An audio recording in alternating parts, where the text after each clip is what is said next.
live streaming and live in person. So welcome, good morning. And for those of you streaming in, good morning, good afternoon, good evening, depending on your time zone. I'm Reverend Keith, and this is our Soul Center meditation service. Our regular service with our music and our message is coming right after this. If you're sitting in this room or if you're streaming in live right now, you're tuning in to commune with Spirit. That's what meditation is, no matter what tradition, lineage, or practice you come from. All meditation, whether it's conscious or unconscious, is about communing with Spirit. Spirit, the divine, your soul, bliss, love, joy. That's what it is all about. There's many different types of meditation, whether it's mantra, whether it's an activation, whether it is a visioning or an inquiry. All of those have an intention built into them. Our meditation this morning is a stillness meditation. All of them share the golden thread of communion with Spirit, but each one in a just slightly different way. An inquiry or a visioning is about seeking providence. An activation or a mantra is about bathing in a particular holy frequency. And a stillness meditation is about just allowing yourself to let go of thoughts. Some meditation practices have intentions built in that have you hold a mudra, or they have you hold a certain seated position in a very kind of strict way. And there always a reason for all of that, and all of it is well and good. And here, I'm just going to invite that you're just seated, and for those of you at home, if you're laying down, just prop up a little bit. Seated in a way that is comfortable for you. Some practices say don't cross anything because they don't want to interrupt the flow of chi. You can't really interrupt the flow of chi. But there are reasons to experience and experiment with different things. In here, we're just going to invite that you just allow yourself to be the most comfortable. And a couple intentions that we would bring to the meditation would be that you're going to allow it to be the deepest, most relaxing, most enjoyable, most calm, most delicious experience. Come on in, have a seat. That you've ever had. If you're seasoned in meditation and you just go off into the ethers immediately the minute the gong goes, wonderful. If you don't hear a word I say, wonderful. If you hear every word I say, wonderful. The most important thing is that you just allow yourself to relax. I would say relaxation is the key to a deep and wonderful meditation. It begets rejuvenation. And if you have any flyby thoughts that come wandering or wafting through the mind, it's usually best to just let them continue on. Don't make them bad, don't make them wrong. Just let them be. Sometimes thoughts like, oh, when is this going to be over? Or, oh, what's for brunch or lunch or dinner, whatever that may be. It's all fine. Just let them continue to move along. And we're also going to make sure that we allow ourselves to be enveloped in the deepest states of self-love that you've ever experienced. Those are some of the intentions I'd like to throw out for you, and any other intentions that you may have. Once you kind of iterate your intention, then you're going to let it go. So you may have an intention that I'm going to allow rejuvenation to fully have its way physically, emotionally, and mentally. You may have an intention that you're going to have, like I said, the deepest, most profound experience. That being said, we're ready to begin. I'm going to invite you to get comfortable. For those of you who just entered the room within the last several minutes, just double check to make sure any of these devices are in meditation mode, also known as airplane mode, or off, whatever feels good and right to you. And with that, we're going to go ahead and begin. If you choose to do this, as probably 99% of us are going to do as a closed-eyed meditation, Then in a moment, I'll invite you to close your eyes. If for any reason you want to do it as an open-eyed meditation, just find one singular place. Maybe it's the hem of the curtains or some singular place to focus your eyes. Don't let your eyes wander, because if your eyes wander, your mind will wander. Otherwise, I'm going to invite you to go ahead as we are now ready to begin.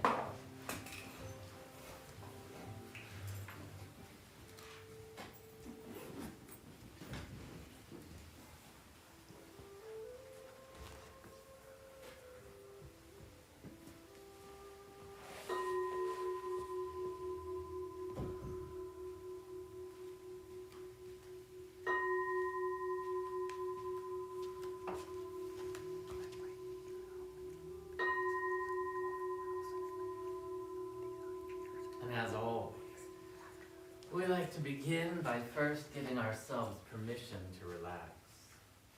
Just saying to ourselves and our minds, I give myself permission to relax. As we invite, as we evoke, and as we allow the divine energies of peace, and love, beauty and grace, wellness and goodness to wash over us, to rise up from within us, knowing that we have no place to go and we have nothing to do except completely surrender into the deepest states of relaxation, rejuvenation, and revelation. I invite you to bring your awareness to your breath and your breathing without changing it, just observing it exactly as it is. The inhalation, the exhalation.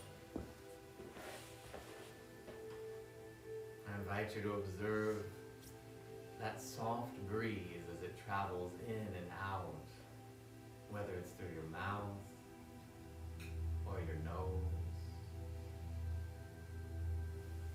and solely, only through intention, no efforting, intending and allowing our breath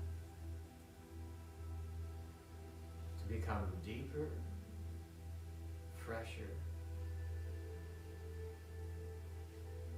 fuller with each cycle of breathing.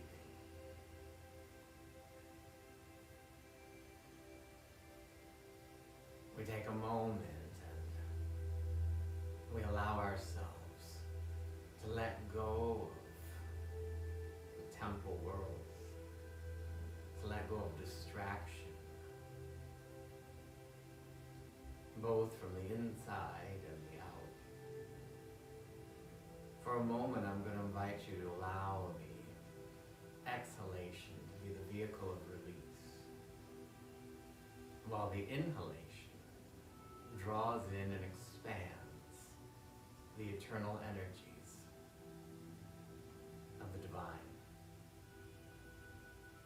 On the next exhalation, we exhale and let go of any tension, concerns, to-dos. We don't need to know how or why. We simply exhale and let go. Inhaling a serenity and tranquility.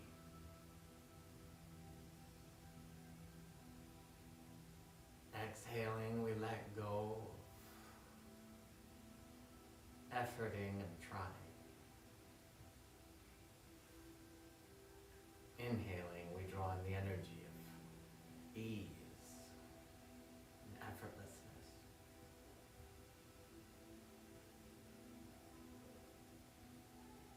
Exhaling, we let go of figuring and analyzing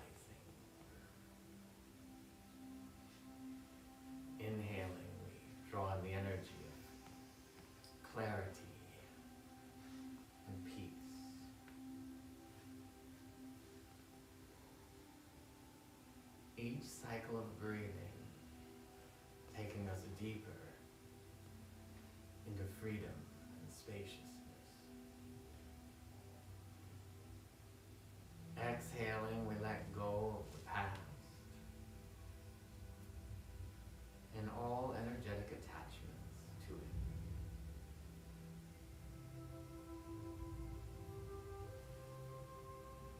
Exhaling, letting go of the future and all projections to it.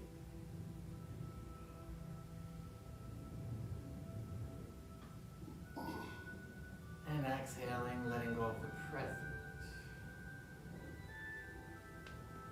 and all tethers or ties to it. As the inhalation continues to draw in the eternal light, love, beauty, and joy of the soul, of the divine.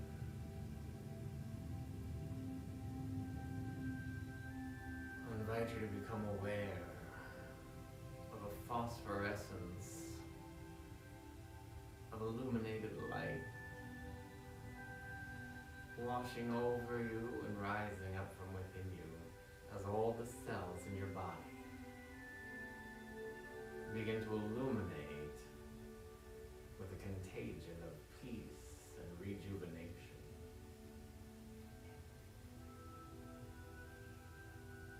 I invite you to imagine on your next inhalation that you can feel the energy of life force traveling down through your crown, your torso, your legs into your feet.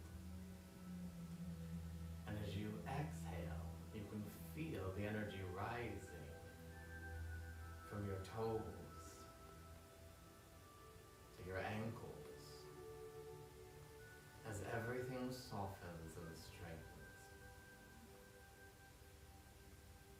The light, as luminosity and weightlessness is rising into your calves and shins, in all the muscles, bones, ligaments, and joints. You can feel the energy tingling on your kneecaps, in the cartilage, and rising into your hamstrings and thighs.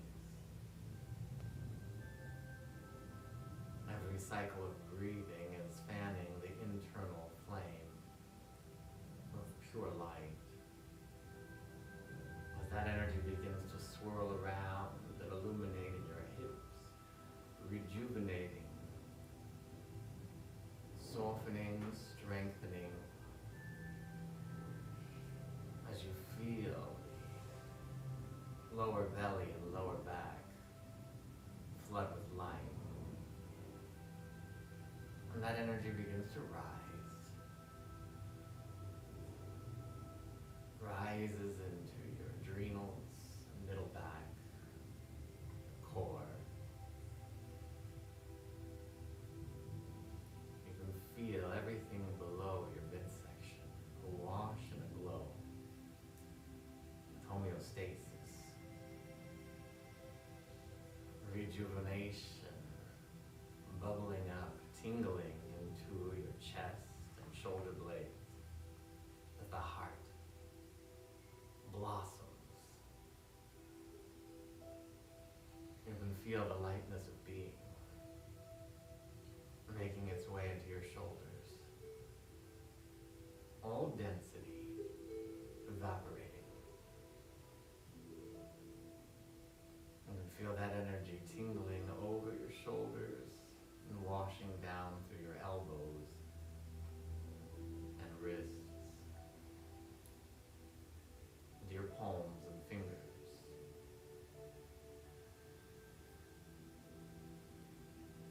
You can feel it tingling as it rises from your shoulders into your throat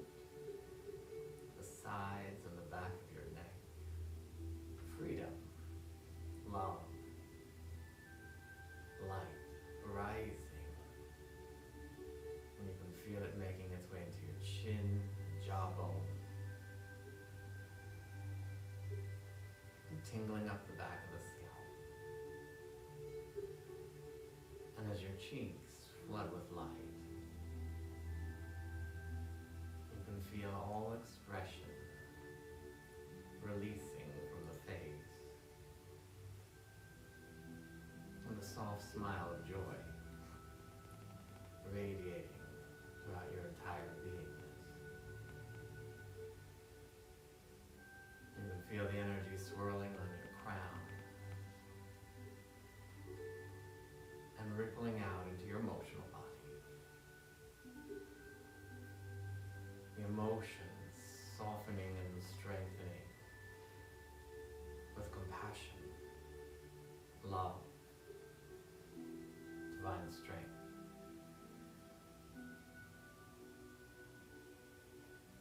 That soothing, powerful energy flowing from the emotions into the mental body, where the mind becomes fully immersed and returns home as waves of clarity, open to providence, divine illumination, stillness. Beyond words and thoughts, you begin to feel the energy of your bliss body, the energy of the soul,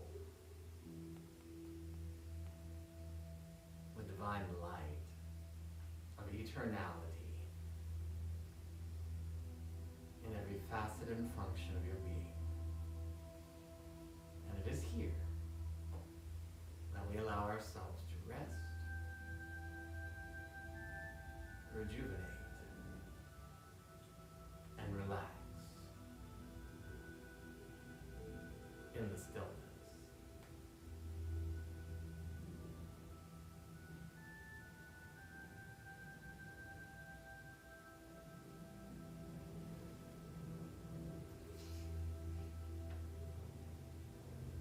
Should any thoughts arise,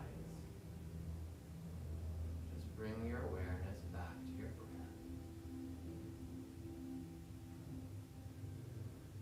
As we go even deeper and rise even higher.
invite you to imagine that as you inhale and exhale, the breath swirls around your heart center and it expands, deliberately choosing to allow more self-love, more peace, more beauty, more joy than ever before to reverberate throughout your heart, throughout your body, throughout your mind. Allow a resonance as we allow ourselves to remember the truth that there is one brilliant, dynamic, and profound energy of life that is all life, that is all love, that is all good, that which is back of everything in the material world, that which is breathing our breath right now, beating our hearts, digesting our food. We take a moment and we remember that the omnipresence of ever-expanding good is the real life, capital L life. We take a moment and we remember that, whether we call that the universal mind or presence, whether we call it the creator, whether we call it Jehovah or Allah, Yahweh, Elohim or Adonai, God Almighty. We know that God is good and only good.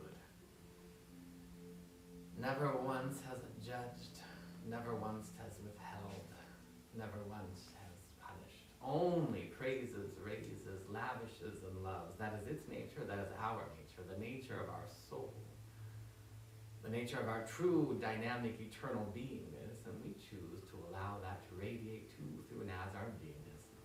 How grateful I am for this time, simply relaxing and allowing ourselves to remember what life is, who we are.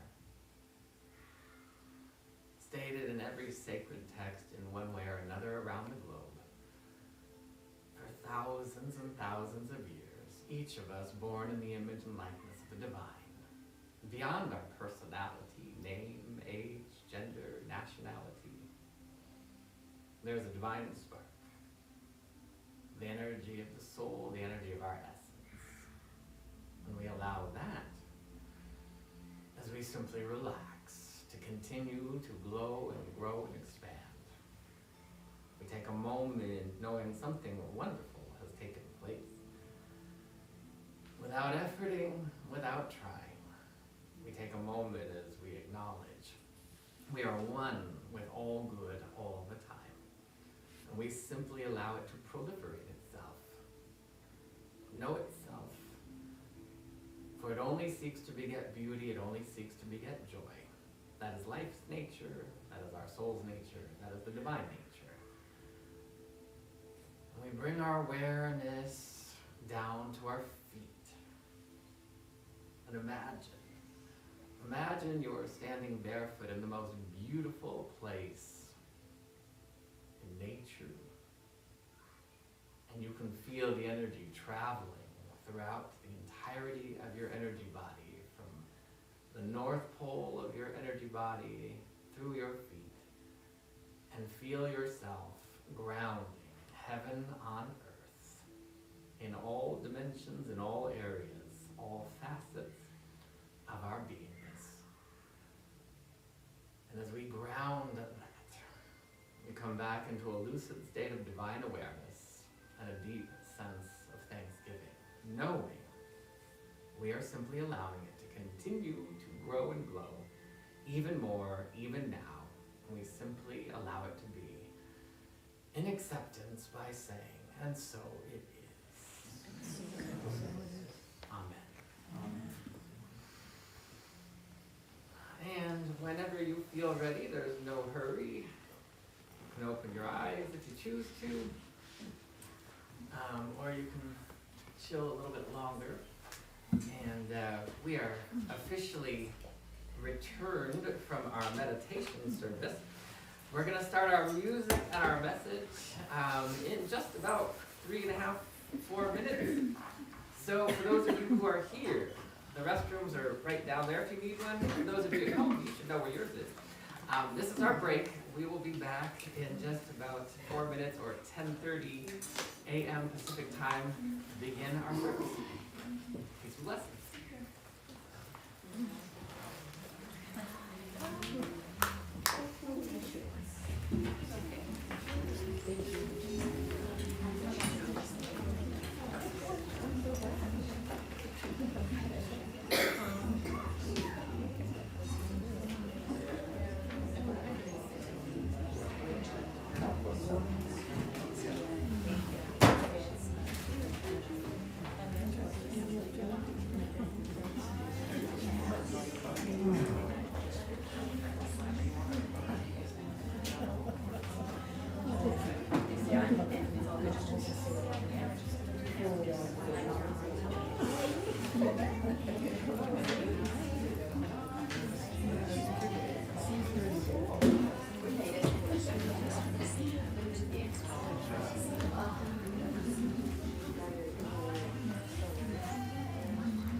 Good morning, Soul Center. Good morning. Happy last Sunday of June, and we are really in summer now, which is so exciting. Thank you for joining us for the first Sunday in our kids' room. This is our summer schedule. I'm a little disappointed that they took away the rainbow carpet, but I guess they thought we wanted to adult. I'm Jessica Suslike, the co-founder of Soul Center OC. We brought this beautiful community together to bring the teachings of Reverend Dr. Michael Beckwith of the Agape International Spiritual Center to Orange County, and that is what we're doing each and every time we gather, and all truth teachers. So thank you for doing that with us this morning. Let's start with our declaration that's in your program. Please stand and we can say it with great conviction for ourselves and each other and the world, really. There is one life, and that life is God. That life is perfect, and that life is my life now. I am here to receive the divine message for me. I am awake, I am tapped in, and I am transformed. And Lisa, this gives you our wonderful Yes, hi everybody. My name's Lisa Lipton, and I'm here to do announcements. And first and foremost, turn off those little buggers, those cell phones, please. Just a reminder, or put it on meditation mode so we can all enjoy today and hear all the wonderful music and Reverend Keith's message without that interruption. Oh, so now events and classes. Of course, everything, all the information is on soulcenteroc.com. You can sign up for the weekly newsletter to be in the know. But I wanted to first tell everybody that the State of the Center is coming up on July 9th after services. It'll be President, Reverend Keith, and Madam Vice President, Jessica, and the rest of our great directors, board of directors. Everybody will be there, and there'll be refreshments on the hot summer day. from the beautiful Lynn. Oh, hello, this just became a 5-star party. Okay, sorry, I'm saying. Yeah. And we'll be learning about Soul Center's history and vision, the growth, our membership, fellowship, and more. So please mark your calendars. Reverend Keith's Summer Meditation and Nature Retreat is rapidly approaching. It's Thursday through Friday, July 13th and 14th. It'll start in the desert. Talk about hot. But you'll cool down when you go to the top of the mountain above Palm Springs. Hopefully you're not afraid of heights because you got to ride that tram, right? Yeah, my husband would not like that at all. He's shaking in his boots. Well, boots might be too hot. I don't know. All right, but meditation, fellowship, and easy hiking in nature. Easy. He takes it nice and slow. Michelle and I, when we went to the Santa Cruz Island, we were hustling. We left everybody behind, but we waited for everybody. So, of course, details and registration at soulcenteroc.com. Reverend Keith's Daily Affirmative Prayer streams live on Soul Center's Facebook page or Zoom, 9:30 a.m. Pacific daily, except Sundays. And, of course, A Course in Miracles, but we say this every week, but you got to pay attention because it's on a different day right now. Instead of Tuesdays, 6 to 8 Pacific Standard Time, it's on Thursdays through July 25th. So from now to July 25th is Thursdays. And you can join anytime throughout the year. And that's it. So I think now we're going to go to our congregation. So on with the boys. Alyssa for Larissa Bronk is our musical guest. When everybody come ahead and stand up. This is the participation moment. So a lot of you know this song, Holy, Holy Way. I'll sing one line and you're going to echo. And so you'll get this. I trust you.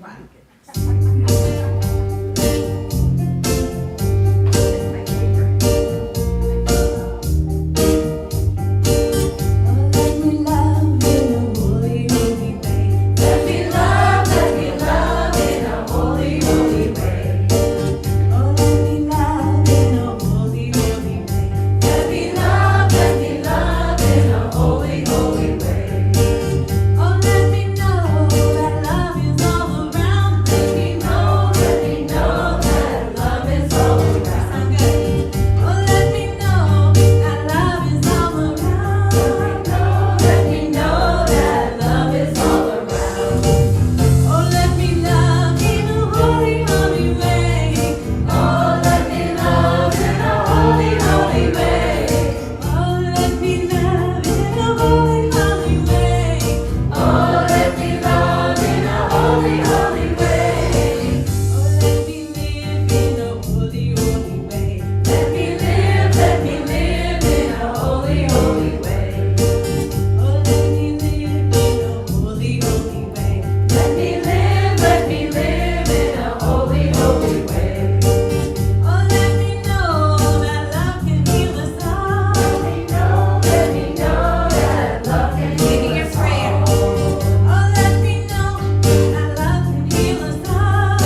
Italian twin sister. That's bragging. She's more beautiful. Okay. And our reading today is from The Power of Intention by Wayne Dyer. Okay. A person who lives in a state of unity with the source of all life doesn't look any different from us ordinary folk. These people don't wear a halo or dress in special garments that announce their godlike qualities. But when you notice that they go through life as the lucky ones who seem to get all the breaks, and when you begin to talk to them, you realize how distinctive they are compared to people living at ordinary levels of awareness. Spend a few moments in conversation with these people who are connected to the power of intention, and you see how unique they really are. These people whom I call connectors to signify their harmonious connection with the field of intention are individuals who have made themselves available for success. It's impossible to get them to be pessimistic about achieving what they desire in their lives. Rather than using language that indicates that their desires may not materialize, they speak an inner conviction that communicates your profound and simple knowing that the universal source supplies everything. Connectors won't attempt to win you over with their point of view with debates. They know better than to place a lot of energy on arguing or being frustrated, because that attracts arguments and frustration into their lives. They know that, and they aren't seduced into constructing a counterforce of resistance to people who live otherwise. They accept the idea that there are not accidents in a universe that has an invisible force of energy as its source that continuously creates and provides an infinite supply to all who wish to partake of it. So let us turn within and pray.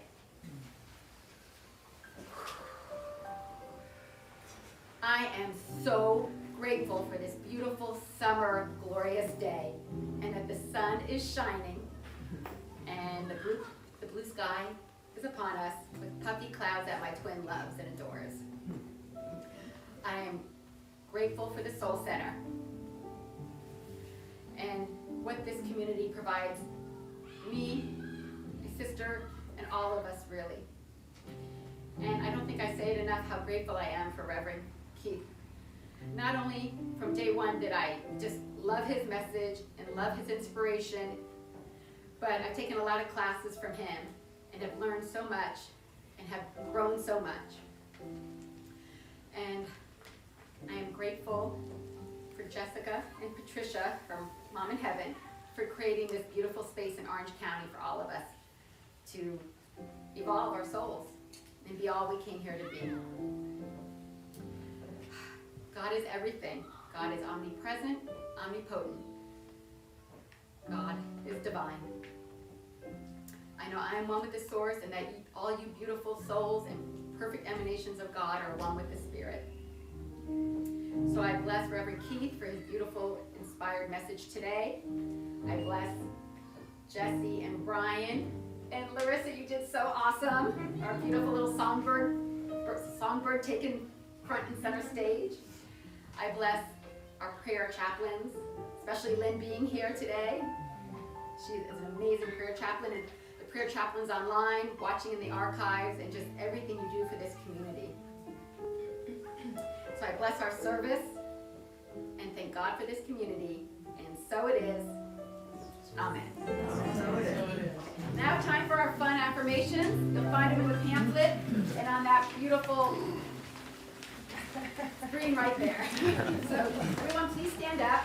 I'll announce the line and then we will repeat it together out loud with enthusiasm, conviction, and acceptance.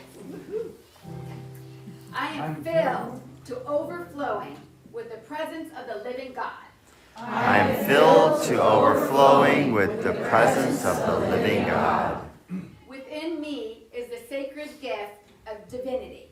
Within me is the sacred gift of divinity. I live it and give it freely. I live it and give it freely. The dynamic vibration of freedom shatters all limitations in my life. The dynamic vibration of freedom shatters all limitations in my life. Love, peace, and possibilities break out everywhere I go. Love, peace, and possibilities break out everywhere I go.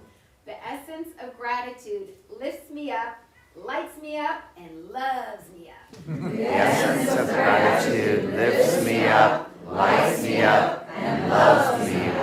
Life is good. Life is good. And so it is. And so it is. Amen. Amen. Okay, one last little thought. Thank God Lynn's here today too. You see us in the blue shawls. We offer private, personal, and individual prayers if you would like to take us up on our offer. And I just have a nice success story. Friday, my best friend called me. She had a rough week. So we meet and we start talking about her rough week. And I said, let's go into prayer. There was a dog herder, mainly her boyfriend took a foster dog in that belongs to a military family that's being deployed. So he was just filling in until they get home. And the dog was a little skittish and got off its harness and escaped. Living the good life on the country club golf course in Mission Viejo. So they knew the dog was okay, but the dog was afraid so no one could catch it. We prayed Friday. This morning on Soul Center Sunday, Maisie is safe with Bill. So prayer works, so we are here to serve you. Reverend Keith knows it works. He prays for us too. So I'm just offering our services. You don't, nope, voluntary, no pressure.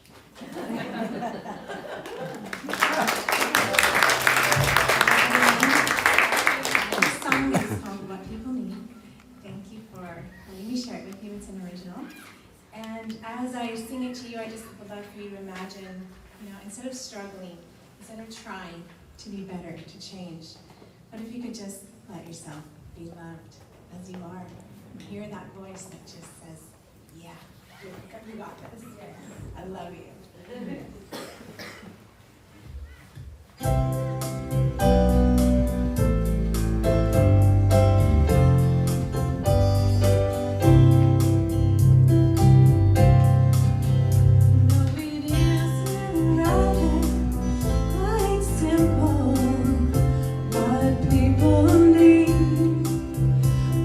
Someone to hold our hand and safely under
needs from me.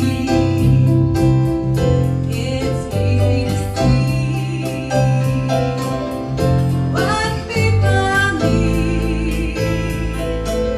The answer is you and me. Oh, love is what people need. It's easy to see what people need. The answer is you and me, because love is what people need.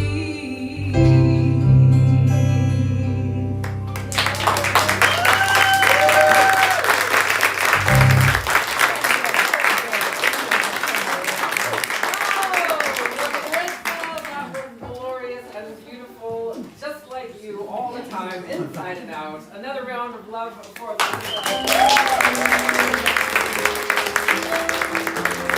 and of course, the boys.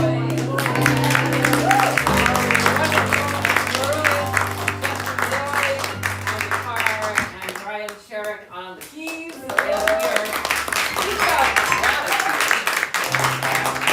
we have the best talent in our community, and I'm so grateful for that.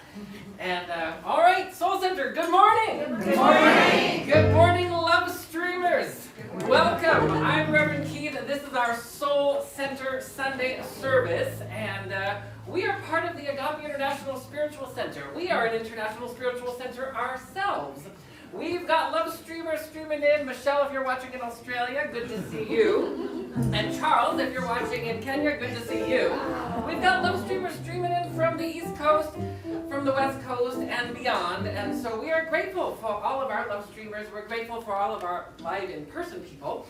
Good morning and welcome. What does it mean to be part of the New Thought Ageless Wisdom Teachings that Agape International and Souls International as one big glorious family? What does that mean? It means, as Jessica was saying earlier, we follow the truth teachings, capital T truth teachings, to the letter of the law as they express. When you follow the letter of the law, spiritual law, universal law, you will be in an infallible state of divine cooperation, cohesion, and bliss. That is the nature of life. We don't fool around in our community, meaning we take it so seriously and yet not so seriously. Meaning we honor the truth teachings, and if you follow the golden thread you've heard me talk about many times, that you will find in religions, whether it's Buddhism, Hinduism, shamanism,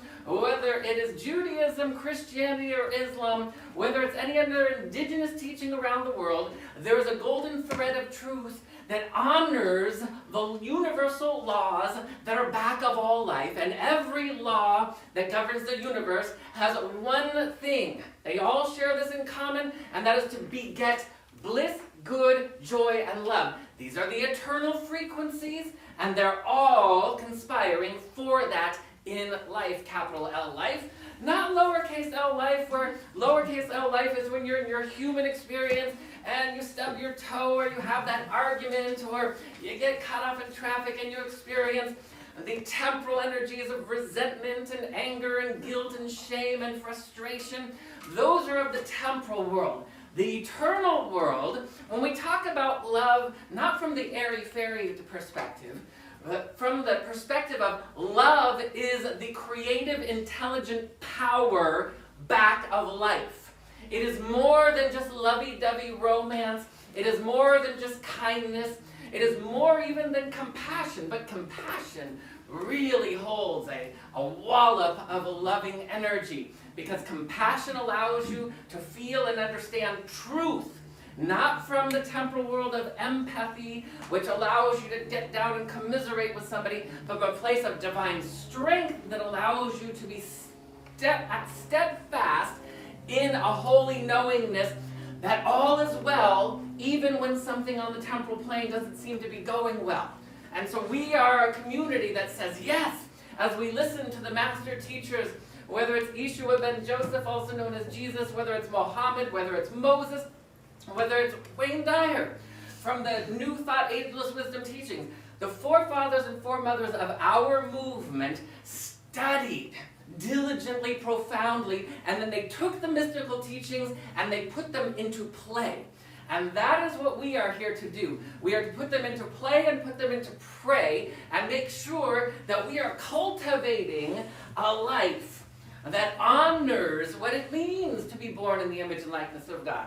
So as we allow ourselves to go deeper and honor that, knowing we are on the path of ascension, the path of ascension means we're moving from lies, disinformation, misinformation, and not because of any wrongdoing. That only happens when we don't know better. When you know better, you do better. And I'm talking about not intellectual. When you know better, you do better by default. When you have a knowingness that transcends intellectual understanding.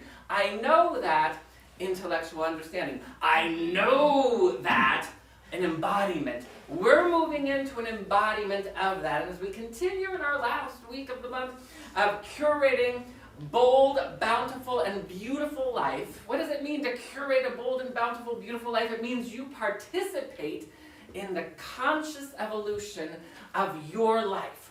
There is a human evolution that is taking place. Not a soulful one, because your essence is already illuminated. It already has everything it needs. It already knows everything it needs to know. You are just becoming one with you. You are becoming one with the you that is a microcosmic expression. That's what it means to be born in the image and likeness of God. A microcosmic expression of the macrocosmic magnificence. Where people get their panties all in a wad when the Pharisees and all of the higher-ups in religions get all upset and try to squash things with worries and doubts and fears and say, oh, blasphemy to think that you are a divine emanation, is when somebody comes along from the ego and tries to assume that they are the macrocosmic expression of the divine. And that's not what we're talking about. We're talking about a pure, honoring, and humbling expression of microcosmic magnificence when you own who you truly are.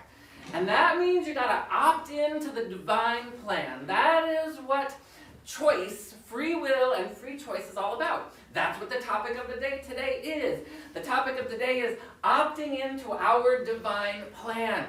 I don't know if any of you have ever experienced this, but have you ever, signed up for and got on a mailing list of something? You put your email because you're going to get the discount from the store if I sign up, but you didn't really want to sign up, but you wanted the discount, so you signed up and you gave them that alternative email address. And so just because, well, that's not the opting in we're talking about. We're talking about opting in to that which is good. The one, maybe there's that place that you love and adore that feeds you goodness. And so you opt in to that, and you allow yourself, because you know when you opt into that, you're going to get good. You're going to get brilliance. You're going to get magnificent energy. That's what we're talking about, opting in to the divine idea of your life and making sure that we go from a life that's like, oh, to a life that's like, ooh. We want to go from oh to ooh, which means as you're opting, you're going to move into a state of optimism. You're going to make sure that you're looking for divine opportunities and that you opt into these things. So optimism is not just something that happens by chance. Optimism is something that you choose to embody. Optimism is also a reflection that you are in alignment with the divine, that you are allowing yourself to move into a place where you're not allowing yourself to be educated, but allowing yourself to be inspired. Education is wonderful. We learn about things, but then we put them into practice. If I only learned how to play the piano or the guitar, I learned the technical aspects, but I didn't allow it to have its way through me, you'd get a very clunky, very rigid expression. You have to give life to it. You have to birth it into an expression. And every single one of us, don't we all just love when you see, whether it's a movie that's just got, it's got some roar in there and you feel some compelling energy, or a song that just makes you go, what is that? There's a life force. There's something that ignites a contagion of love within your beingness, and we all love that. Even if somebody protests that they don't, but they really do, underneath, because sometimes we become numb to good. And that is when we're living a life where we are making decisions from our trauma body and not from our higher self. We want to make sure that we know that anything that does not take you into the oneness of communion with your soul and the divine is kind of a waste of time. You want to make sure that as we move on our spiritual path, we cultivate by opting into that which is good, that which makes our heart sing, that which is food for the soul. We speak a lot in our community about being fed. When you are fed, that means it's kind of like the same thing in a diet. When you are on whatever form of food you're involved in, there is food, this is just the way it goes, there is food that is nutrient dense, and then there are empty calories. You can get a whole bunch of calories from something, but some of them are going to drag you down. Some of those comfort foods that some of y'all are all interested in, Thanksgiving, and then you feel empty calories. Calories are nutrient-dense food. Is when you're eating the organic, the raw, you're eating the fresh, you're eating food that has life force in it. Well, the same thing goes. You can eat this much food that is nutrient dense versus this much food that is empty calories, and you will feel satiated and relatively full on nutrient dense, where you'll feel full but unsatiated on empty calories. We want to make sure that we understand that same premise applies to your emotional and mental and karmic bodies, where you start to say, what am I feeding myself? Am I feeding myself nutrient-dense expressions and exchanges with people in my life? Am I having high conversations? Am I reading things of high vibration? Or am I participating in gossip? Am I participating in reading and observing low vibrational news stories? Am I participating in things that aren't feeding my heart and soul? Couple things about that. We don't make any of that other stuff bad or wrong. We don't get judgmental about things. We don't, that's low vibrational. You've got some bad juju. I'm going to stay away from you. We don't do that. What we do is we just say, we take an inventory of our beingness and we say, what brings me love? What brings me joy? What feeds me? That is our spiritual community, is we are here to feed you and to make sure that we are upgrading to better possibilities. When you opt into your life, opt into the divine plans, you are looking for better opportunities, and you're looking for that which is going to feed your soul. And it is delicious. And when it is nutrient dense, you'll find that not only do you sleep less, but you sleep better. Not only do you sleep less and better, but you also have more energy. And it doesn't matter how old you are or what's going on in your life. We are also a community that says we aspire to embody spiritual truth and spiritual law and allow that to matriculate into our beingness by not taking no for an answer. Oftentimes, the biggest challenges in life, they're all pretty much the same across the board, and it's been this way for thousands of years. It's illness. That's one of the things that really grabs people. It's a breakdown and a shakedown in a relationship where it feels like something has gone awfully horrible, and in its worst cases, it can feel very isolating and very alone and very depressive. Those are the things. The other thing is prosperity. When we feel like we're not getting enough money, we don't have all needs met, those are things that we can sometimes give excuses to. The excuses range from, so-and-so, they've got issues and they got problems, and that's why they're out of my life. And if you notice, I know for me, I went down that road for a while where I was like, they've got issues, they're out of my life. Oh, another one's got issues, they're out. Oh, behold, 3 more have issues, they're out of my life. Oh my God. We've all been down the road of the common denominator. And it's like, what is it that I need to opt out of, and what do I need to opt into? I need to opt out of the idea that anything is against me and opt into everything is for me. I need to opt out of, if there's a medical thing going on, that something is against me, and I need to opt into that something is for me. Years ago, most of you know that I've been doing this for 23 years now, and I have a zest and a zeal to go deeper and higher into more awareness and more revelations of the truth, because we do know when we see and we hear in Scripture, the truth shall set you free, what that means as an embodiment. This is how you embody it. Revelation of the truth will set you free. Revelation means I have gone from aha to whoa, and I get to embody it, and now I know it in my bones. It's no longer a little idea out there, it's an actual experience, and it's gone from belief into knowingness.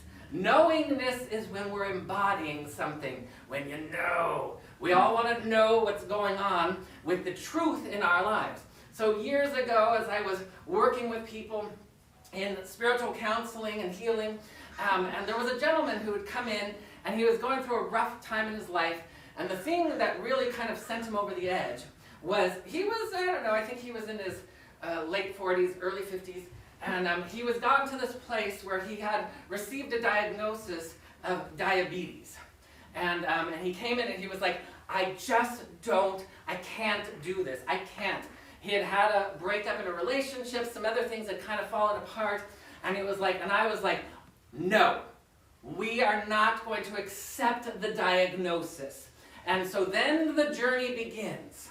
The journey begins because it's not simply about being stubborn. It's not about being in our ego where we say, oh, I'm just going to say no to it. It's not about denial. It's not about ignoring. Ignoring is definitely something you do not want to do, and airy-fairy thinking is also not what we're interested in. We're interested in applying the law through the principles and then living them into fruition. So we started to apply the law. The first thing that we're opting out of is opting out of disease.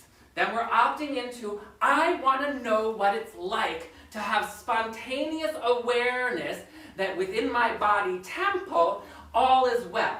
That gets the ball rolling. And as we talked about last week, about increasing your voltage throughout your energy body, because you're never going to be content at the best day you've had thus far in your life. The best day, maybe it was the day he proposed, maybe it was the day that you got that beautiful bauble, maybe it was the day you took that great adventure, whatever the day, you got the parking space, you got all the good stuff, whatever that best day was, that is just the tip of the iceberg of what is your good that awaits you. And we want to make sure that we're cultivating that. And we're not going, as we talked about last week, we're not going into a false positive, which is kind of the difference between happiness and joy. Happiness is predicated, if this, then I'm happy. Joy is predicated on, I'm in joy no matter what, because I'm bathing and enjoying in the nurturance and the energy of the eternal as joy. So no matter what is going on. So this gentleman, we started to have to delve and dive deeper into what was going on. And as we did, we started to see that there was a sweetness missing from his life. A sweetness of being adored, a sweetness of being nurtured, a sweetness of being praised, a sweetness in his life. And that sweetness went out of balance with his body temple. And as we started to do the deep dive and started to proclaim and bring prayer and choice into the equation, a few weeks later when he went back, because the first diagnosis was, oh, this is the diagnosis, and it was like the beginning stages, but this is what we're going to do, and we're going to have to move in, and then we're going to do this, and we're going to get on this medication, and the whole prognosis was being laid out. Lo and behold, they said, oh, I don't know what happened, but it's not there anymore. And so this was, I will tell you, now there's no difficulty in the divine. There's no difficulty for the universe, for your soul, for the laws that govern the universe to take anything and transform it into anything. It is no more difficult to bring forward wellness in your body temple like that as it is to orbit the earth around the sun. Orbiting the earth or any of the other planets or shining all the stars takes no efforting. The universe isn't going, oh, gotta move the earth, gotta shine the stars, fan the flame. The universe is not doing any of that. The universe just is. There's an isness, and when we align with our isness and our beingness, we allow it to unfold. Now, the little disclaimer in the small print on the brochure of healing and expansion in your life is that we take everything and we allow ourselves to be present. Because one of the first things that's going to come up when something comes into my life that I'm going to heal is worries and concerns, doubts. Oh, I don't know if I'm capable of doing this. Years ago, there was a gentleman, maybe some of you heard of him. His name is John Gabriel, and he was 400 pounds plus in weight, and he was starting to have all kinds of issues going on in his body temple, in his medical existence. And he had started out as someone that was fairly fit in his younger years, but when he got up a little bit older, all these things, and it was all emotional and it was all stress related. He was even being diagnosed and with diabetes, and then all of a sudden he's like, I am going to apply these issues. And he started to apply and started to deep dive in, and then all of a sudden, over the course of, I can't remember how long it was, maybe upwards of a year, but he lost over 200 pounds, and not because of diet, not because of trying, but because he had let go of all the emotional baggage. He had let go, oftentimes, and I don't mean to blanket statement, but oftentimes when it comes to holding on weight, I'm protecting myself, I'm insulating myself. And when it comes to things of body issues, I've had my fair share of body issues. I was definitely the person back in the day, I wasn't gonna disrobe for nobody, no time.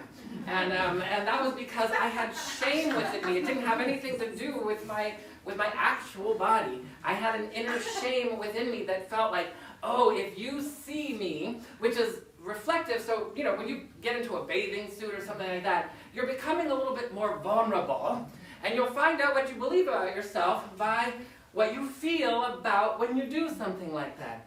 And so I started to do the inner work, and all of that stemmed from my childhood and being teased and bullied and all of that stuff, which brought about a bunch of shame that needed to be released. And when the shame releases, all of a sudden, you start to be able to adore yourself. You start to be able to love yourself. You start to be able to see yourself differently. Things might not even change physically that much on the outside, but all of a sudden your vision starts to see, oh my God, I'm a divine emanation of the Most High. Not in an egoic way, not in a selfish way, but in a loving, kind, and humble way. And so, in both cases, by opting in and saying, this is what I'm going to choose to do. And the next thing that's going to happen right after you choose to do that is you're going to find out all the other things you're going to need to opt into. There may be 5 or 6 things that you need to shift and change in your perceptive from your subconscious in order to get to the realized expression of that wholeness as it outpictures in your body temple, for example. So for example, what does that look like? Sometimes we have our primary prayer, our primary intention. My primary intention, my primary prayer request is radiant health and wellness.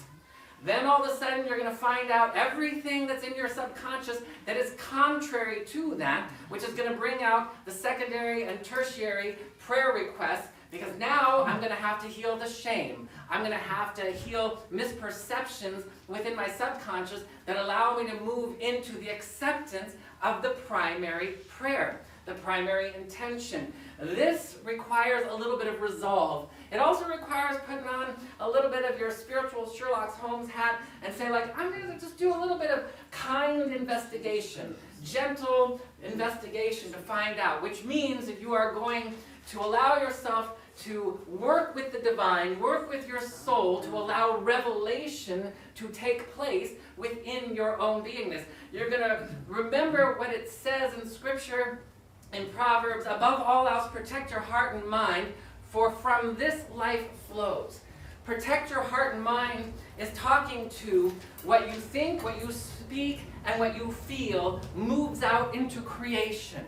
And so by protecting, we're talking about, being mindful would be the translation. Modern day translation would be mindful of what you speak, what you think, what you say, and how you feel about those things. because life is creating itself via free will and free choice. That's how we're moving into creation. We also want to remember that if we trust in God and we lean in with all our heart and all our soul to the divine idea, the providence, and make sure that we do not lean into our own understanding. That kind of warning in Scripture is basically saying you're not looking for an intellectual understanding of something or your temporal idea or belief about something. You're looking to move into an inspired way of being. You're moving beyond education and you're moving into inspiration. And then you get to move into that place where it's like, the beautiful blend. The beautiful blend where you begin to go, ooh, instead of oh, is you go ahead and you start to blend intellect with inspiration. Inspiration and intellect, when they come together, is where you really get to feel that I am the beloved in whom God is so pleased. You really get to understand that you are the creator of your world that you choose to say, yes, I will allow that inspiration to move through me, to illuminate my mind, and to guide and direct and unite and connect me with my good. That's what we're saying yes to. That's how we opt in. We have to make sure that we're participating on a regular basis. Now, some people, it takes a little moment, and that's why we meet everybody where they're at. There's no hurry. There's no urgency. As a matter of fact, the counsel would be, if you're observing something that is going on in your life that could use a little effulgence, could use a little improvement, the first thing you do is you start to assess it. You've heard me use this recipe before. You assess, you address, and you bless. Assessing is, what is going on in my life? And then you say, okay, so whether that's something with prosperity or wellness, whether that's something with a relationship, you assess it and then you address it. We come up with a divine action plan. What am I going to do to cultivate the truth?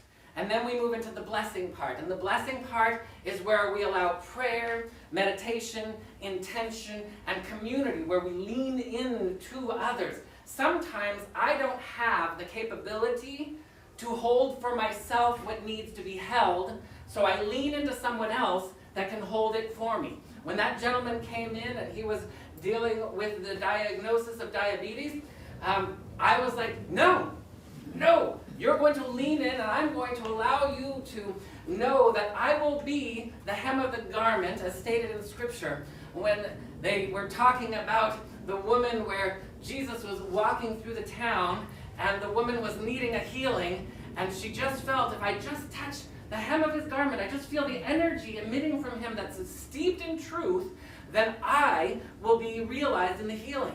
And what that means is not that he's doing it for her or that I was doing it for him. He sought it out, he set the intention, and he was willing to have that. And then he was like, and I was saying, yes, and I will be there with you. I will hold that with you and for you together, because we're all in it together. We're not separate. So when we talk about, over the past years, we've heard a lot about setting a precedence for something. The past few years, we've heard that this is unprecedented. There's no protocol for this. We want to move into unprecedented when it comes to, but in an affirmative and positive way, where we're moving out of status quo that we do on a regular basis, and we're saying, I'm going to assess, address, and bless this situation so that I can rise into a greater experience of good. A lot of us don't even want to, because then this is the one thing. If we're going to back up and do the prayer within the prayer, we're going to make sure that what is the one thing that kind of really makes people hesitate as they go towards something they want? The big thing, the number one thing that keeps people from going towards the thing they want is that they're going to be disappointed. So then there's the prayer within the prayer. Let me deal with that disappointment. It's going to take you back to times when you were disappointed in the past. And you're going to heal those disappointments, because those disappointments are tied to a lie. They're tied to a lie. I can talk about my own personal disappointments because of the way I was brought up in certain things, and it has nothing to do with my parents and nothing to do with the outer situations and circumstances. It has to do with how I digested them, how I fed off of what was going on in the world. Now, oftentimes people will say, oh, you know, when there's a arduous situation, there's a calamity of some sort, but then you see the silver lining. The silver lining, as we all know, is that little silver edge around the cloud where the sun is poking through. And the silver lining is like, oh, I had that accident with that person in the car, and then all of a sudden we got to talking, and even though it was a horrible experience, now we're like best friends. And so we're looking, and that's fine. And some people say, well, if that hadn't happened, then this wouldn't have come to be. That suggests that there's limitations to the divine. That would suggest that, oh, there was just only this one way through an accident for two people to meet. Well, in a real life experience, that actually happened with some friends of mine as they were sharing with me where they had an accident and it was jarring and upsetting and all that stuff, but then all of a sudden they ended up getting to know each other, and it turns out that they were both headed to the same coffee house, and if they hadn't gotten the accident, they would have met at the coffee house. Unbeknownst to them. Now, we can't really say with absolute certainty that once they got to the coffee house that they would have met each other, but just for the sake of infinite potentials and possibilities, if we move from silver lining to silver shining, which means the whole thing is shining in radiance, and we're open to, and part of the reason that I bring this up is because I used to be the king of healing in arduous and difficult ways. And then all of a sudden I was like, no, I'm choosing to go more for a silver shining approach. I'm going to heal through benevolently joy-filled, joyful ways. And it made a huge difference because I went from arduous things that would yield a silver lining to a more harmonious experience of serendipitous gratitude. That's what we're wanting to cultivate. So if there is something in the subconscious, this might be a prayer within the prayer, where it's like, oh yes, oh, sometimes I go through things and it's hard and it's arduous, but something good always comes out of it. Then we can move to a place where like, I'm going to stay inspired every step of the way. I might have, you know, if we were to rewrite that experience with that person with the accident, they would have not had the accident because they weren't fumbling around and not paying attention and then crashing into each other. They would have met at the coffee house and they would have been like, hey, and then they would have started talking, and then they would have gone off and done whatever they did from there. I don't know, sounds like a better scenario to me. So I'm just saying, what might be the better scenario? What might be the better? And we also wouldn't make the other thing bad or wrong. We're still leaving room for silver linings, but now we're just going to open up to silver shinings. And we're going to make sure that we can go into like, I'm choosing to heal, grow, and expand in benevolent and beautiful ways. I'll still make lemonade out of lemons, but I'm still going to open up to allow things to be more serendipitous and more harmonious, and make sure that we understand that opportunities and our options of opting into those benevolent opportunities, because we've all heard the experience and the expression, oh, infinite possibilities exist in the world.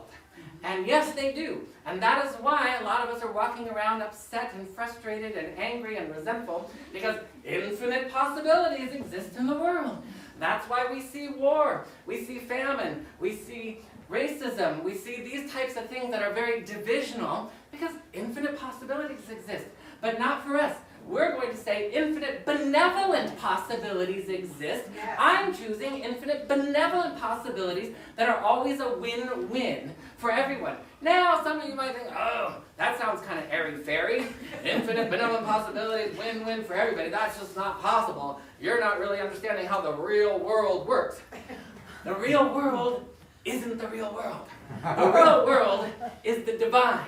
Now, that is the only life there is. You are moving and grooving in this human experience only by the grace of God. Where did you come from? What's animating this? Just the simple fact that you have an autonomic nervous system. Right there, that should just be a gobsmack. Your autonomic nervous system, which knows how to take and move all the things in your body without you having to think about it. You don't have to think about how do I get the oxygen from my lungs to my bloodstream? How do I get the nutrients from the food as it digests? How am I going to get that digested and get those nutrients out so that they can feed my brain and my organs? You don't have to figure that out. There's a divine intelligence that has done that for you, that allows you to move in a body without having to figure that stuff out. If you look at the elegance, the absolute elegance of right now, me moving my hands, I just am choosing to raise my arms and flip my hands, and all I do is send a signal in a nanosecond. It makes it to whatever I need to do to be able to do that. That is miraculous. It is miraculous that you have a mind, body, soul connection that allows you to jump, that allows you to speak, that allows you to see and hear.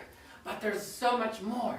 There is more into that when you move into divine right seeing, divine right hearing, divine right knowing, divine right perception, which is going to be what you're opting into today. You are opting into divine right knowing, divine right seeing, divine right hearing.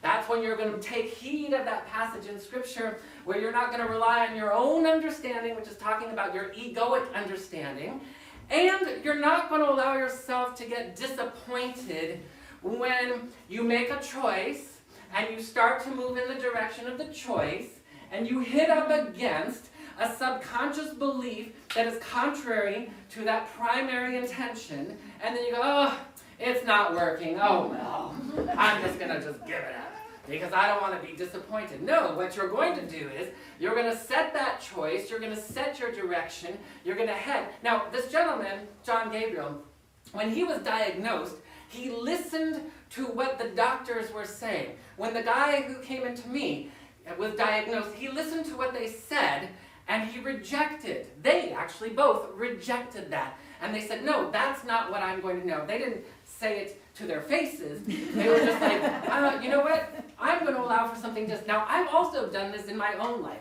I was diagnosed with an oral situation that was going to create a whole big thing.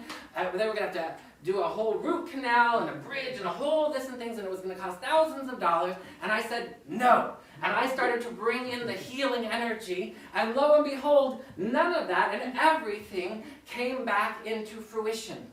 And so I am speaking not only from applying the principle and also being with people who have applied the principle and hearing about people who applied the principle, but applying the principle. If you apply it, it will work. You may have to push a little harder on the accelerator than you imagined, but you're going to press on it nonetheless and allow yourself. What are we really looking for? This is where some people, you want to really get into your intention. Some people are like, oh, I just want my soulmate. I just want my spouse. I just want to get my husband or my wife, and I want to get married, and then I want to have children. Empty calories. You want to move into what does that, sorry to disappoint y'all. What is deeper than that? What does marriage mean? What does motherhood or fatherhood mean? What is your definition of those things? Oh God, have we all seen the movie where it's like, you know, the man or the woman, oh my God, I've become my mother. Oh my God, I've become my father. Because you didn't start getting in and roto-root and cleanse. Whatever that family dynamic of a definition of a marriage is going to make its way into your subconscious, and then as much as you profess that I'm not going to participate in that, just like I did with my dad. My dad was like, you want more money? Work harder. If 5 days isn't enough, work 6 days. And I was like, on the outside, I was like, hell no. I am planning on retiring when I'm 30, and I'm going to just drink margaritas on the beach in Mexico. That's what I'm doing. I'm going to Hawaii. I'm just going to relax. Don't know how that's going to happen. But that was my ego speaking. My ego was speaking, and lo and behold, when I found myself in the corporate world, living to what my dad had said 5, 6, and sometimes 7 days a week, as I was working really hard, and then all of a sudden when I started to do the spiritual work, I was like, oh my goodness, I am living what was in the subconscious, even though my surface mind said no. You gotta get your subconscious and your conscious in alignment with your superconscious, and when all three are in alignment, then you're cooking with solar power. Then you're a house united within your own beingness. You can't be fragmented within your own cosmology and expect things to change. Now, you might see subtle improvements if I have my conscious aligning more with my superconscious. I might start seeing movement, but ultimately we're going to get that subconscious clean. We're going to clean the subconscious by no longer listening to it and not letting the energy of intellect pass through the filter of the subconscious. Thereby, if this gentleman or even John Gabriel had said, oh, you're right. Okay, I'm just going to listen to what you said, and I'm just going to go down with all of what you said. Basically, you're opting into that plan. Opt out, and then opt in. Now, there is also a hybrid approach. So we don't want to get too concerned. The hybrid approach is, I'm going to hold for this, even while I go through some of this stuff that they're prescribing. I'm going to do that, but I'm going to still hold for this. And then all of a sudden, you'll see where things start to shift and change. I've seen it happen where all of a sudden somebody was diagnosed and prognosed, and they started, but then they said, no, I'm gonna do this, but I'm kind of a little too afraid to let go of everything right away. I can't just let go of the physical world completely. And so they bring in, and then slowly it starts to evolve, and then all of a sudden they're like, your body seems to be responding really well. I think we're going to dial back this and dial back that. And then all of a sudden, voila, you're living from radiance and you can get off of whatever it is that you needed to get on. I know somebody who was going through a cancer treatment, and they were diagnosed and they said, you're going to be on this treatment for the rest of your life. And they said, okay, I'm listening to what the doctor is saying, but inside they were going, no, I am looking for an alternative. I'm going to opt into a divine idea. And slowly but surely, even as they took the medication, they knew they were going to veer out of it. And so they started to move into that place, and they started to do the inner work. And they didn't put on the brakes. So we're not going to put on the brakes. Now, some of the stuff that I brought forward today is kind of on the heavier side.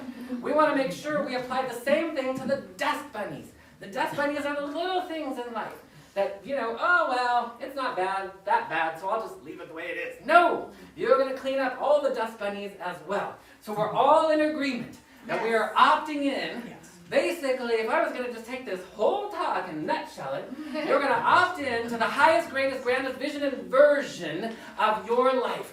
God's idea of your life, God's idea of this situation, this situation, this situation, and you're going to allow it to fulfill itself just simply by being a willing participant. That is surrender. Surrender is part of every spiritual tradition. Surrender can be really delicious and really fun, especially because we've all agreed we heal, grow, and expand in benevolent, beautiful ways. Not arduous, difficult, cathartic ways. And if some should come up and we go silver lining, and then we say yes, and silver shining will continue. We're going to allow that to continue in our lives, and we're going to make sure that we remember that revelation is what will bring us to the experience that we are seeking. So we're all in agreement, we're all saying yes to that, and with that, I'm going to invite you to join me as you hold in your consciousness, what would you like to opt into?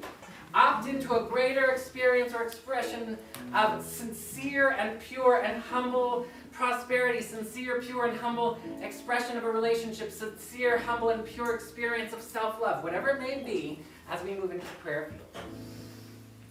Oh, we just take a moment, each and every one of us, as we open our hearts, our bodies, our emotions, our minds into a sincere state of awe, a sincere state of gratitude, knowing that there is only that which to be grateful for. And as we open our hearts, our bodies, our emotions, our minds, as we allow ourselves to be in awe of that which can bring rain from the clouds and saturate into the soil and crack open the seed and germinate the tree that begets a forest or a field of grass that then has the sun's dappling light shine upon, or the soft breeze that can caress our face, or the energy that is right now breathing our breath. We open to the dynamic magnificence, the omnipresence of God Almighty, and we know that God life is good. Yes. Capital G, good, good that has no opposition.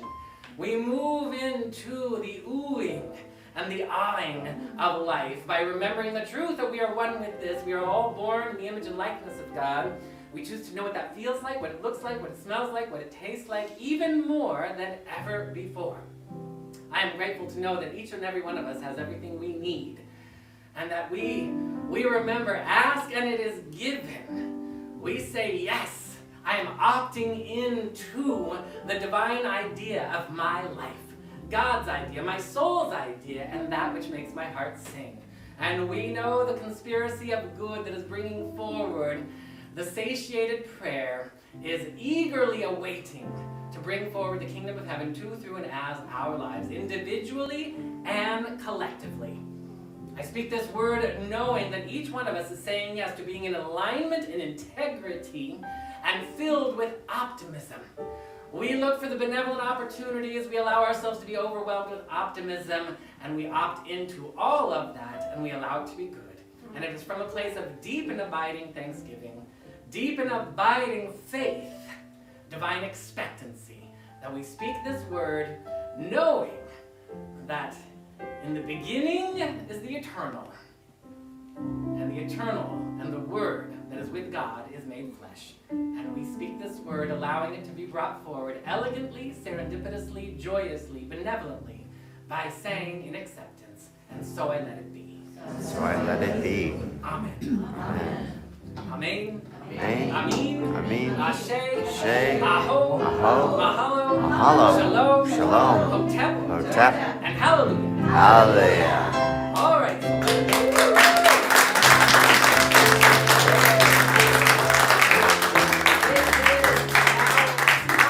is now time for our conscious circulation or tithing. We've got the information coming up for the love streamers on the screen in our high-tech fashion. And I'm having the offering angels, our ushers, coming forward with the baskets. And if you guys could come forward so everybody can see your bright, shiny faces. These are offering angels that are going to come by. And they're going to bring the baskets. For those of you who might want to use cash or checks, I'm going to have you go forward. And for those of you who want to tithe in different ways, the ways you can do that is you can text the word GIVE to area code 669-342-2157. You can actually Venmo to @SoulCenterOC, but under a business heading. You can go if you're online or if you're out and about in your daily life to the SoulCenterOC.com website, and there is a Give button, an orange button in the lower right-hand corner. All of these ways are safe and secure and are deeply appreciated, and they enter into a consciousness that it returns to you multiplied. We are grateful for that, and with that, I'm going to hand it off to the wonderful Arissa. Yep.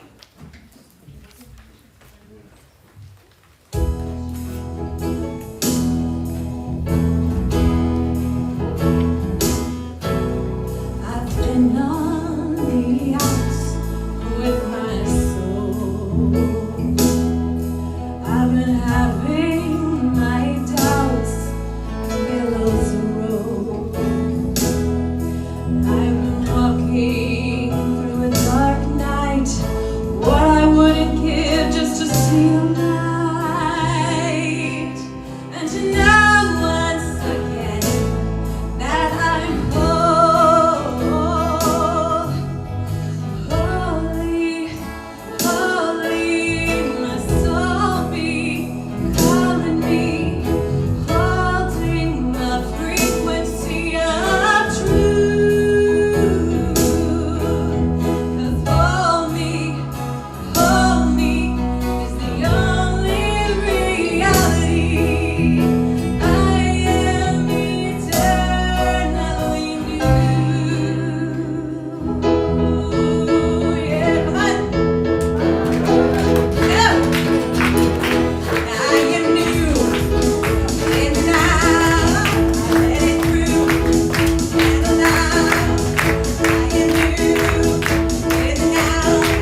stay seated, whatever feels right and good to you. But all we're going to do is we're going to extend our heart and our prayers to our hands. We take a moment as we bless this offering. Oh, how good it is to know that there is an infinite source and supply, that the universal mind, the universal presence, the universal heart that we call God is all loving and all giving, never withholding. And we circulate that. We circulate it and we allow it to return to us, knowing that we are divinely receptive. We are good at receiving our good, expanding our good, and we do it only in benevolent and glorious ways. As we accept this offering here, we give thanks, knowing all needs met. The funding for our new home, all bills, all situations, and all circumstances abundantly taken care of. We know it not only for our beautiful community, we know it for everybody individually and collectively. For yourselves, for your family members, for your friends. All needs met. Brilliantly, beautifully, and we simply agree to allow it to be, and so it is. So it is. Amen. Amen. All right. Thank you, and just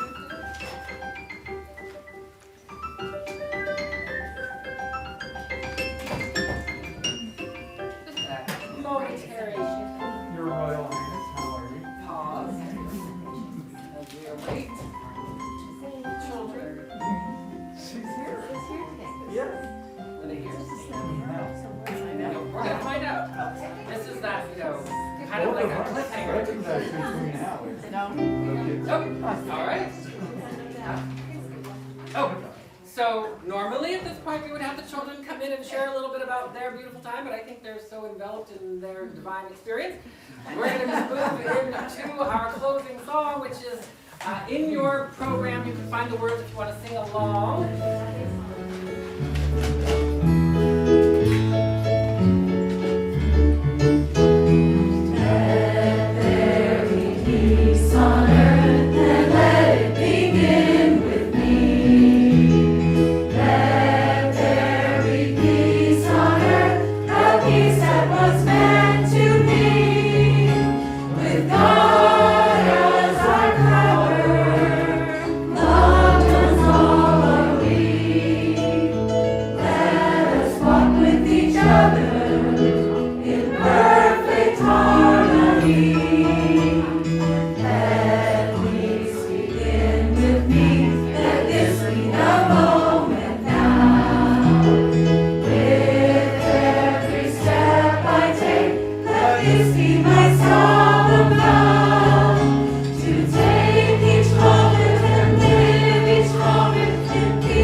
I surrender in benevolent, glorious ways to the most magnificent experience of heaven on earth as my life in this world, in this body, in all dimensions of all incarnations.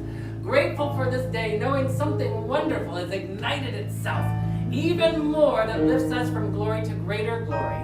We move forward as we move in through the rest of this day and this week and into the new month, and we say yes to spontaneous good erupting everywhere in our bodies, emotions, minds, and our body of affairs. We let it all be good, and we allow it all to be now, retroactively and proactively, immediately and immaculately, by saying, and so it is. So it is. Amen. Amen.